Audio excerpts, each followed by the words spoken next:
Hey guys, welcome to mom and daughter's kitchen. இன்னைக்கு நம்ம பார்க்க போகிறது பேக்கரி ஸ்டைல் ஹனி கேக். இந்த ஹனி கேக் எப்படி செய்கிறதுன்னு தான் நம்ம இன்னைக்கு பார்க்க போகிறோம். அதுக்கு தேவையான பொருட்கள் என்னென்னு பார்க்கலாம். Maida 250 gram, sugar powder 150 gram, curd 100 ml, milk 100 ml, oil 80 ml, cooking soda, baking soda ஒரு பிஞ்ச், சால்ட் ஒரு pinch, vanilla essence, honey 5 spoon, strawberry jam 2 spoon, sugar 2 spoon, coconut scramble. இப்போ நான் தயிர் சேர்த்துக்கிறேன் 100 ml, சுகர் பவுடர் சேர்த்துக்கிறேன். இப்போ இதை நல்லா கலக்கி விடுங்க. இப்போ எண்ணெய் சேர்த்துக்கிறேன், 80 ml எண்ணெய் சேர்த்துருக்கேன். இதை நல்லா பீட் பண்ணிக்கோங்க. இப்போ நம்ம மைதா சேர்த்துலாம். 250 கிராம் சேர்த்துருக்கேன். குக்கிங் சோடா, பேக்கிங் சோடா சேர்த்துக்கிறேன். சால்ட் சேர்த்துக்கிறேன். எல்லாமே ஒரு பிஞ்ச் தான். வெனிலா எசன்ஸ் சேர்த்துக்கிறேன். இப்போ இதை நல்லா பீட் பண்ணுங்க.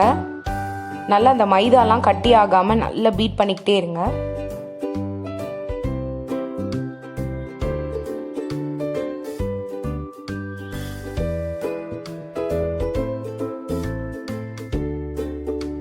இப்போ 100 ml பால் சேர்த்துக்கிறேன்.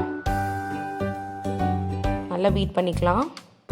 பிகாஸ் ரொம்ப திக்காயிடக்கூடாது கன்சிஸ்டன்சி, அப்புறம் உங்களுக்கு சாஃப்ட்னஸ் இருக்காது. இப்போ இந்த மாதிரி கன்சிஸ்டன்சி வந்தோடனே சைடில் வச்சிடலாம். இப்போ ஒரு பேனில் பட்டர் தடவிக்கோங்க. லைட்டாக மைதா சேர்த்து நல்லா இந்த மாதிரி தட்டி விடுங்க. பட்டர் பேப்பர் அப்ளை பண்ணியிருக்கேன். அதில் கொஞ்சமாக லைட்டாக வேணும்னா பட்டர் அப்ளை பண்ணிக்கலாம். ஸோ உங்களுக்கு கீழே ஒட்டாமல் இருக்கும் உங்களுக்கு பாத்திரத்துலலாம். இப்போ நம்ம அந்த பீட் பண்ணி வச்சுருக்கதை இதில் சேர்த்துடலாம். அந்த மிக்சரை லெவல் பண்ணிக்கோங்க ஈக்குவலாக, இல்லைனா ஒரு சைடு குண்டா, ஒரு சைடு ரொம்ப தின்னாக வந்துடும். ஸோ லெவல் பண்ணிக்கலாம் இந்த மாதிரி. இப்போ நான் 10 மினிட்ஸ் ப்ரீ ஹீட் பண்ணி வச்சுட்டேன் முன்னாடியே. இப்போ நான் அதில் நம்ம ரெடி பண்ணி வச்சுருக்கதை போட்டுடுறேன். ஒரு 30 மினிட்ஸ் கழித்து திறந்து பார்க்குறேன். 30 to 40 மினிட்ஸ் வச்சுக்கோங்க. இந்த மாதிரி ஃபஸ்ட்டு குத்தி பாருங்கள் மாவாக இருக்கான்னு.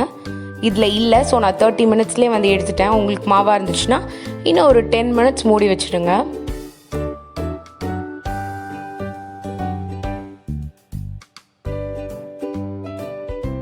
இப்போ ஒரு பேனில் 2 ஸ்பூன் சுகர் சேர்த்துக்கிறேன்.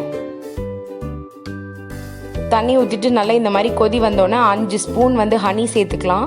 ஸ்வீட் உங்களுக்கு ஏற்ற மாதிரி நீங்கள் பண்ணிக்கோங்க.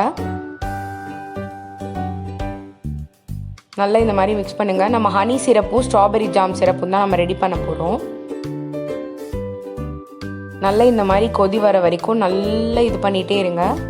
இப்போ அதே பேனில் திருப்பி ஜாம் போட்டுக்கலாம். அந்த ஹனி சிரப்பை நான் தனியாக எடுத்து வச்சிட்டேன். இப்போ அந்த ஜாமை போட்டுட்டு நல்லா ஸ்ட்ராபெரி ஜாம் உங்களுக்கு கிடைக்கல அப்படின்னா மிக்ஸ்டு ஃப்ரூட் ஜாம் கூட நீங்கள் யூஸ் பண்ணிக்கலாம். பிகாஸ் உங்களுக்கு பெரிய டிஃப்ரென்ஸ் எதுவும் தெரியாது. நல்லா இந்த மாதிரி மிக்ஸ் பண்ணிக்கிட்டே இருங்க. இதில் நான் தண்ணி எதுவுமே சேர்க்கல, பிகாஸ் அதே பேனில் பண்ணதுனால அந்த ஹனியோட டேஸ்ட் அதிலே இருக்கும். அது கொஞ்சம் லிக்விடாகவும் இருக்கிறதுனால இதுவே அப்படியே தண்ணி ஆகிடும் உங்களுக்கு. நல்லா இந்த கட்டியாக இருக்கிறதெல்லாம் நல்லா இதுவாக்கி இதையும் கொஞ்சம் லிக்விட் கன்சிஸ்டன்சி வர வரைக்கும் இந்த மாதிரி கலக்கிட்டே இருங்க.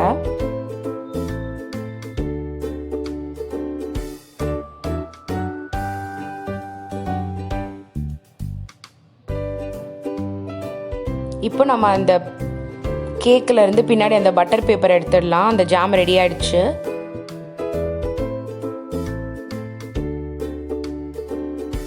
இப்போ இந்த மாதிரி ஃபோக்கை வச்சுட்டு நல்லா குத்திக்கோங்க. அப்போ தான் அந்த சிரப்லாம் உள்ளே போகும். லேசாக குத்துங்க, ரொம்ப குத்திடாதீங்க, அதுக்கப்புறம் விரிஞ்சிடும்.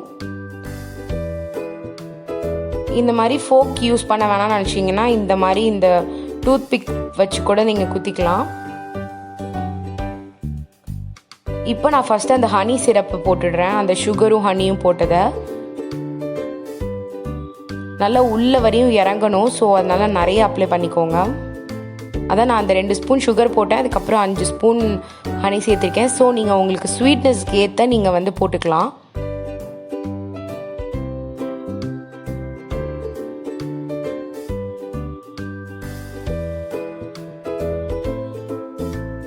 இது இந்த சாக்லேட் ஃப்ளேவர்ஸ்லாம் பிடிக்காதவங்களுக்கு இந்த மாதிரி பண்ணி கொடுத்தீங்கன்னா நல்லா சாப்பிடுவாங்க. இப்போ இப்போ இந்த ஹனி சிரப் போட்டாச்சு. இப்போ நம்ம இந்த ஸ்ட்ராபெரி சிரப் போட்டுடலாம். அதையும் இந்த ஹனி சிரப் வந்து அப்ளை பண்ண மாதிரியே இதையும் அப்ளை பண்ணிக்கலாம். இந்த மாதிரி பண்ணிக்கோங்க. இப்போ நான் கோகோனட் ஸ்க்ராம்பிள் வந்து கடையில் வாங்கியிருக்கேன், அதை அப்படியே மேலே வந்து தூவிடுறேன். அப்படி நீங்கள் வந்து உங்களுக்கு கோகோனட் ஸ்க்ராம்பிள் கிடைக்கல அப்படின்னா தேங்காயை நல்லா துருவிட்டு அதை நல்லா வறுத்தெடுத்துக்கோங்க கிறிஸ்பியாகிற வரைக்கும். அதை அப்படியே மேலே போட்டுடுங்க இந்த மாதிரி. அவ்வளோதான், நமக்கு ஹனி கேக் ரெடி ஆகிடுச்சு. கண்டிப்பாக இதை வீட்டில் ட்ரை பண்ணி பாருங்கள், எல்லாருக்கும் ரொம்ப பிடிக்கும். இந்த வீடியோ உங்களுக்கு பிடிச்சிருந்துச்சுன்னா லைக் பண்ணுங்கள், ஷேர் பண்ணுங்கள், கமெண்ட் பண்ணுங்கள். அப்படியே நம்ம சேனலை மறக்காமல் சப்ஸ்கிரைபும் பண்ணிவிடுங்க, சப்போர்ட் பண்ணுங்கள்.